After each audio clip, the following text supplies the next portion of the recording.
महादीप उठिबा पूर्वरु लिभिगला झीर शेष दीप। बाप आखि आगरे घटीगला बहुत बड़ अघटन। केते अली अलीरे झीओटीए सब कथा ता बापा को जणाए, किंतु आज ए कौन होईगला। बापार आखि आगरे झीर एते बड़ दुर्घटनाटीए घटीजिबो बोली बापटी स्वप्नरे सुधा भाबी नथिला। जागर दिन समस्ते खुशी थिबा बेले प्रमोद दासंक परिवार रे चहल पड़ी जाइथिला। हाँ बंधु माने, देवंकर देव महादेवंक जन्मदिन रे घटी जाइछि बहुत बड़ अघटन। हाँ बंधु माने, यही सत और छाती थरा दृश्यटीए घटी जाइछि नवरंगपुर जिला झरीग्राम ब्लॉक रे। जदि आपण माने महादेवंकु सतरे मानती, जदि आज भली दिन में महादेव को मनरु भक्ति करुछंती, तेबे दयाकोरी भिडियोटी को शेष पर्यंत देखंतु, कारण शेष रे शिव ठाकुर कृपा लाभ निश्चिंत करिवे। नवरंगपुर जिला झरीग्राम ब्लॉक अंतर्गत एक छोटिया ग्राम रे बास करंती प्रमोद दास। प्रमोद बाबू पिलाटी दिनरु चाषबास करी निज परिवार रो पेट पोसंती। आउ प्रमोद बाबूंकर दुईटी झियो। तांको बड़ झीर नाम हेउछि सीमा और तांको सान झीर नाम हेउछि रीमा।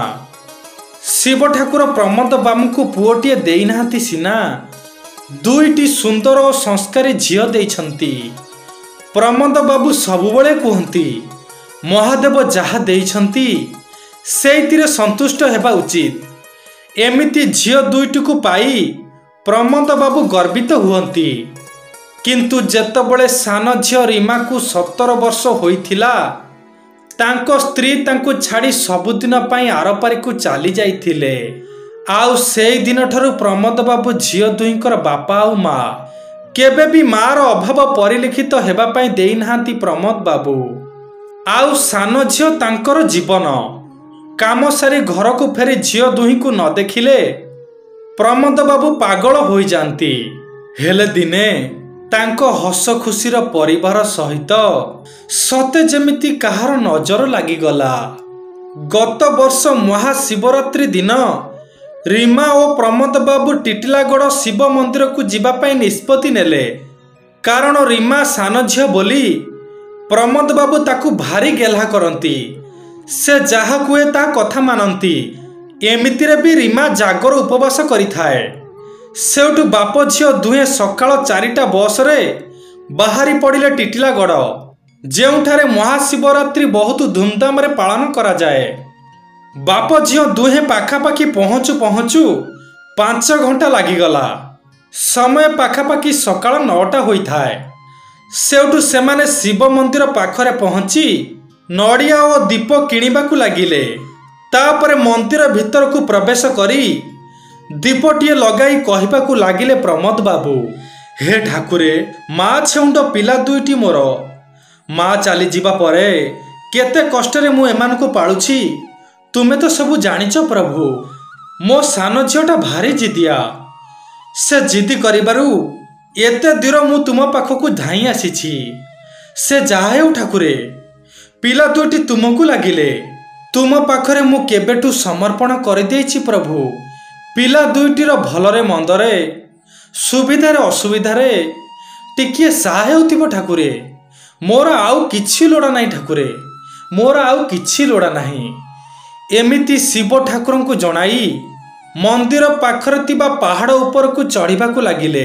आउ सेटारे बहुत समय बुलाबुली करिबाकू लागिले।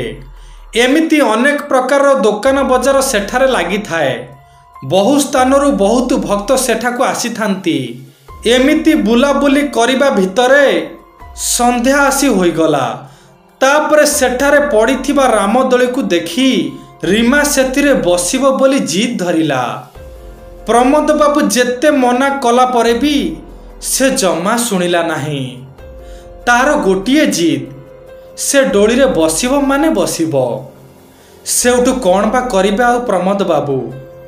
शेषरे झियो कथारे राजी हेबाकू ही पड़िला। तापरे रीमा बहुत खुशी होइगला। आउ से डोली रे जाई बसी पड़िला। एमिति किछि समय परे डोलीटी झुलिबाकू आरंभ कला। धीरे धीरे डोलीर बेग बढ़िबाकू लागिला।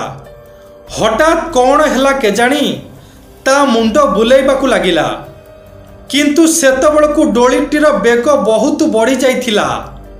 रीमा जेते चित्कार कला परे भी काहाकू शुणा जाऊ न थाए, किंतु प्रमोद बाबू सबु किछि तळे थाई जानि पारुथांती। शेषरे झीटी चित्कार करी करी डोली उपरे बेहोश होई गला। आउ जेतबेले डोलीरू आनी झीटी को देखिले से आउ आखि खोलु न थाए। जेते पानी छिंचा छिंची कला परे मध्य से जमारू उठु न थाए।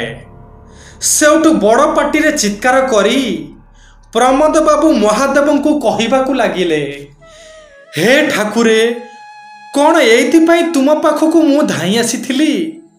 तुम जन्मदिन रे मते कौन एई उपहार देल प्रभु? कुह प्रभु, से काहेकि आखि खोलुनी? तार कौन होइछि? हे देवंकर देव महादेव, तुमे सत्य जदि भक्त को अकाट बर दियो तेबे तुम महिमा आज देखई दियो प्रभु, तुम महिमा आज देखई दियो। नचेत सारा संसार लोक माने आज तुमको निंदा करिवे प्रभु, तुमको निंदा करिवे। एमिति छाती फटाई आखिरु धार धार लुह झरी पड़ू थाए। बापटी कांदी कांदी असहाय अवस्था पड़ी थाए। ठीक एतिक बळे जड़े वृद्ध व्यक्ति आसी समस्त को झीर चारि पाखरु उठी जावाकू कहिले। आउ प्रमोद बाबूंको कांधरे हाथ देई टिकिए पछकू टाणी नहीं कहिबाकू लागिले, रुह, किछि हेबनी झीर। झीटी भयरे एमिति होई जाइछि। से वृद्ध व्यक्ति तांको ब्याग भितरु शिव ठाकुरंको विभूति बाहर करी झीर मथारे मारिदेले। आउ कहिबाकू लागिले, तुमे जम्मा कांद नहीं, तुमे जम्मा व्यस्त हुआ नहीं। तुमे आज जार धाम को आसीच से परा त्रिकालदर्शी, केमिति बा भक्तर एते दुख देखि परिबे? एतिकी कहिसंती। सेपाटे झीटी धीरे धीरे आखि खोलिबाकू लागिला। समस्ते महादेवंको महिमा को देखि आश्चर्य होई गले। जेतबेले समस्ते झीटी के देखुथांती से वृद्ध व्यक्ति सेठार कुआडे उभान होई गला। झील को उठाई प्रमोद बाबू कुंडाई पकाई कहिबाकू लागिले, मारे, तो भक्ति आगरे शेषरे महादेव हार मानी गले। से जने वृद्ध व्यक्ति रूपरे आसी तोते नुआ जीवन देइछंती रे माँ। सेउठु समस्ते एक स्वर रे कहिबाकू लागिले, हे प्रभु, तुम लीला तुमको जना। तुमे चाहिले जुईरु सबको उठेई आनी पारिबो प्रभु। तुमे चाहिले मुकटी को कथा कुहाई पारिबो। तुम बिना ये संसार अचल। तुमे सृष्टि तुमे ही विनाश। हाँ बधु माने, सतरे शिव ठाकुरंको वरदान अकाट्य। से जाहा उपरे कृपा करिवे तार जीवन सार्थक होइजिवो। बंधु माने, जदि सत अनुभूति सतरे भल लगी थाए, आउ जदि आपण आज जागर भली दिन रे शिव ठाकुरंको उपासना करिसंती, तेबे दयाकरी मु हाथ जोड़ी अनुरोध करुछि, कमेंट रे लिखिबाकू जमार भी भूलिबेनी। जय भोला शंकर, जय भोला शंकर, जय जय भोला शंकर।